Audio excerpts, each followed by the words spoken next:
the last team to win 4 championships in a row, and that was 30 years ago. Still with a New York address, they are the New York Islanders.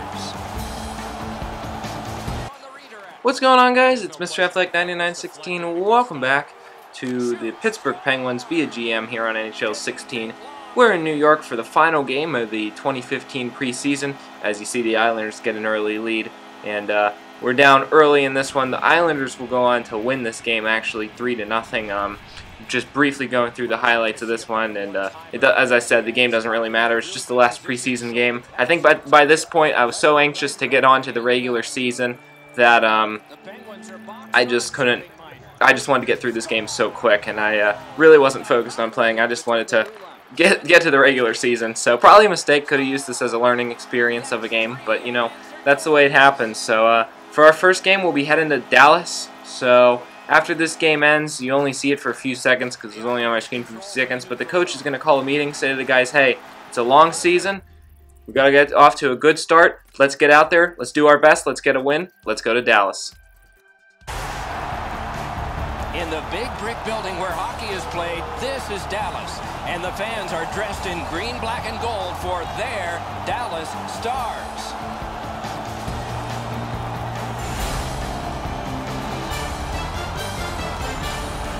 Hello, everyone. Along with Eddie Olczyk, Ray Ferraro is coming up in just a moment, and I'm Mike Emmerich. When it comes to instructing players on where they need to be on the ice and all of that, it seems like an enormous job. How do you see it? Well, I think players have to be flexible, Doc. I mean, you have a plan, you have a system in place, and the reason that you have a system is in case there are breakdowns, so players know exactly what you're trying to do. You not only have to worry about your job, but you also have to know what the responsibilities are of the other players on the ice. But it is an important part of the game. There's a lot of teaching that goes on, both off the ice and on the ice. And for teams that have success, they usually know how to defend, especially when they don't have the puck. The Stars are looking to have success here tonight. One way they can achieve that is by staying within their team structure. Play on their toes, play fast, and not being in between. Because when you play on your heels, you're not going to have the puck a lot. Okay, so let's look at the starting goaltenders for the game. Kari Lehtonen, a decade in the NHL, and has emerged from back surgery to become one of the league's finest. First in Atlanta, and after in Dallas. Marc-Andre Fleury is the goalie of choice tonight and had a Stanley Cup championship in Pittsburgh before his 25th birthday. In back-to-back Stanley Cup finals, he won 30 of 44. Outstanding under pressure. So here we go, led by Marc-Andre Fleury, and obviously Sidney Crosby will take the first draw for the Penguins for the season. It's going to be tied up, and we're going to lose it to Tyler Seguin, I'm not sure how to say that name, Seguin, but whatever. We're playing against Dallas, an early shot in the slot. Marc-Andre Fleury with a good save to start off the year. That's what we like to see out of our goaltender. Dallas was attacking early. Patrick Hornquist with a poke. He could have had a breakaway there, but he just wasn't able to skate in the right direction. That might have been my fault. That might have been just more of anything, though. I think the momentum when he went to get the poke check sort of took him the other way. So we're finally sort of getting settled in here against Dallas early on in the game. 14 left in the first, a chance in front, and Marc-Andre Fleury with another fabulous save. It's really good to have a good goaltender, especially when you struggle in offense a little bit, something I got to work on at getting better in this game. We're going to get a shot there, but that's going to be a problem with a lot of our shots throughout the first game. We're just not able to get to the slot, not able to get good passes, and that's something we got to work on. We got to learn how to dump it a little better. As you see, that's what we're going to do here. I know it might work a little bit. We're going to get it tied up, and now we're going to get a chance in front on the backhand, but a good save by the Stars goalie. I keep wanting to refer to the Stars as the Rangers because I'm thinking Texas. I'm really still stuck in MLB mode, to be honest, guys. But this is NHL.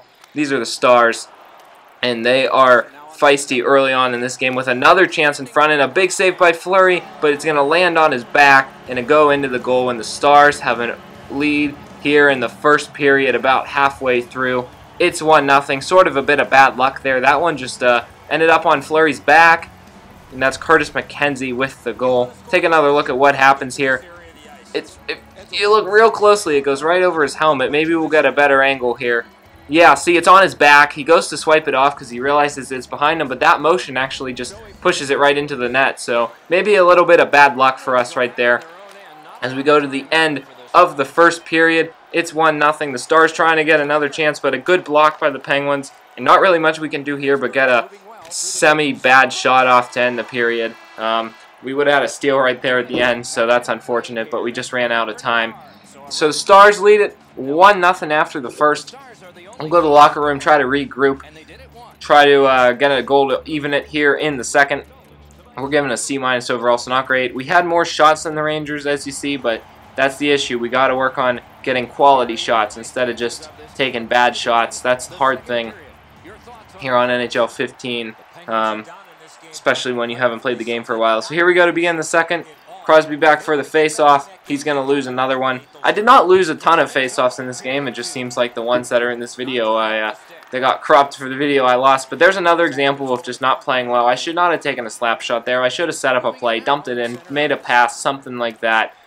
And that's just going to hurt us, you know. So it's unfortunate, but here comes Letang. He's going to pass it up to Phil Kessel. He's going to move in, try to take a shot. He gets poked away. Now into the corner, skates back to Letang, who flips it over to Mata. He moves in, tries to get a shot, a good shot in front, but no good. He goes behind the net, wraps back around in front, no good again. Saved by the Dallas goaltender, and a great play by him to keep that from going in the net. And yet another save on a slap shot after Kessel stole it again. So some exciting play going on right there, but the Penguins unable to score. A little bit later, here comes Evgeny Malkin into the zone. He'll try to do a little spin move. He'll pass it over. A great pass and a move in front, but no good. And then on a rebound from a pass, it is a goal by David Perron, and the Penguins tie it. It looked like we weren't going to score there because the Stars had possession, but we somehow got it back real quickly and scored the goal. Take another look. The first shot was had by the Rangers, and I don't know if we poked it away or what happened there, but we end up with the goal, and the game is tied. A good shot getting it over Leightonen's right arm, right pad, and the Penguins tie it with 13:12 left in the first.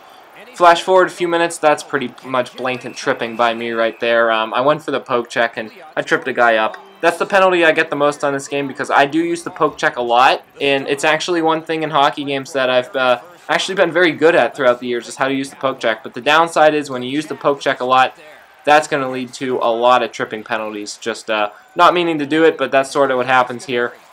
There's another example of taking a bad slap shot when we should have tried to drive to the net somehow. We knew that shot was going to be blocked, but nothing we can do, and then trying to make a bad pass right there. But this is all shorthanded, keep in mind. Dallas is on that power play, and we've done a good job of holding it off so far. But Dallas is here charging. They move in, get a backhand, but it's going to be blocked. Penguins are going to get it back to center ice. Dallas tries to move it up again, but no luck here on this power play at all. Clearing attempt by the Penguins, and it's not going to clear it, but it is going to run timeout. And the Penguins successfully kill off a power play, so they do a really good job there. Here's Dallas with another chance. It's going to be blocked. Flash forward to 1:40 left in the second. We're just trying to get to the locker room tied at this point. Dallas is attacking. They're having good chances, and a slap shot misses, but a rebound scores, and a goal for the Stars. It's 2-1 with just a minute left in the second. We did not want to go into the locker room losing this game coming into the third. That is a hideous-looking mascot, by the way. But Patrick Eaves with the goal. Take another look. There's the slap shot and just a simple rebound goal.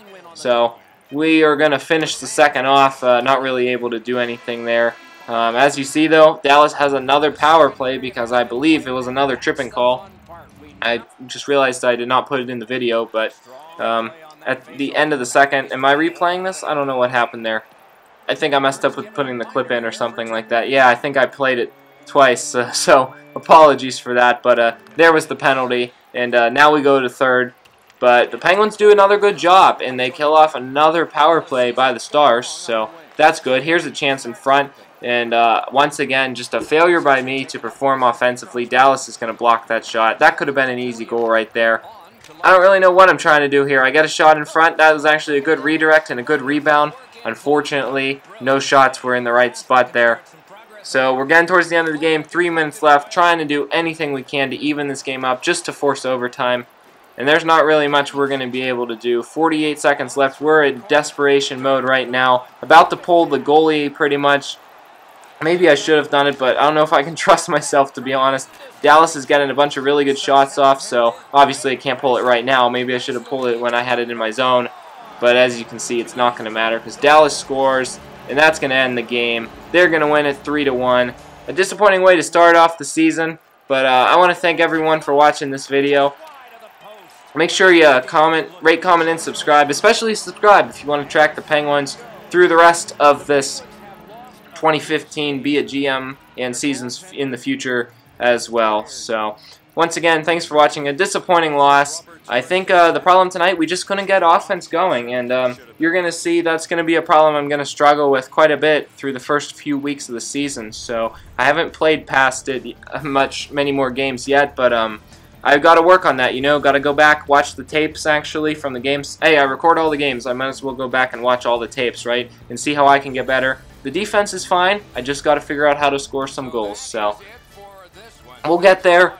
Penguins are a good team. I trust them. And a tough start to the season, but we got 81 games left, so we are by no means in trouble. Thanks for watching. We'll see you next time on Mr. Athletic 9916.